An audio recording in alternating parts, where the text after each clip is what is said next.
the gift of cystic fibrosis. I guess you know that you're pretty sick when you get a call that you're about to get a lung transplant and you're super excited about it. So 2 years and 2 months after my double lung transplant, my lung function started to drop and I was eventually diagnosed with chronic rejection. I got pretty sick pretty quickly. Within about 2 years, my lung function had dropped to roughly 10% of capacity. I was 73 pounds, and the doctors were estimating that I had somewhere around 6 more months to live. Why am I still here? What is my worth? And that was a tough place to be.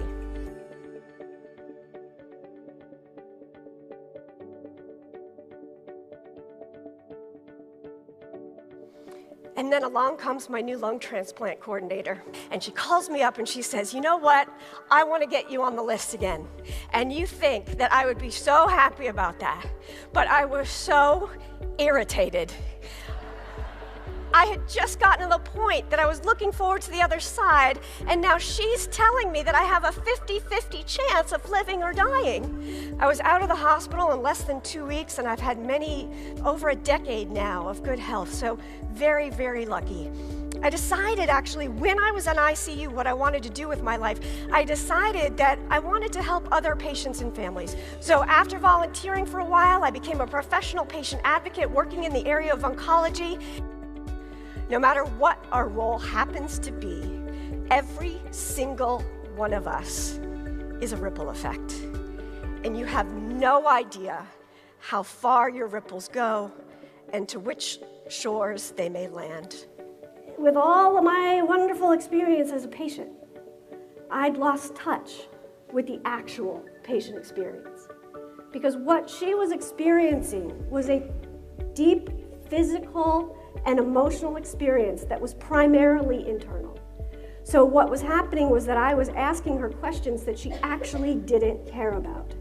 She wasn't focused on whether or not the care team explained things to her in a way that she could understand. She was more focused on her physical experience of having cancer. And I thought, wow, that really didn't take me long to forget what it was like.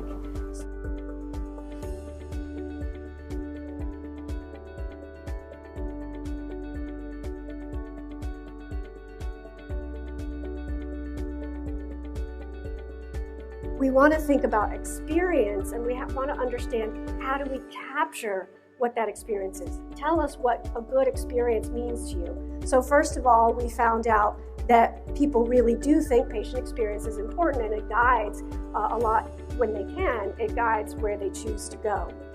But you knew that already. We also found that people valued these things in this order: people, process, and place. And we discovered that patients and families do not distinguish between safety, quality, and experience. They are all the same thing. So we have to ask ourselves on a regular basis, am I aware of how I'm oriented? So for those of you who don't know, Kelly Clarkson was the first ever winner of American Idol. Now, why was I crying because Kelly Clarkson's song was on the radio? Because I got her there. Yes? When we become invested in the process, we become equally or more so invested in the outcome. I was invested in Kelly Clarkson's career because I was participating in it all along. You might say I co-designed her career, right? And patients and families are exactly the same.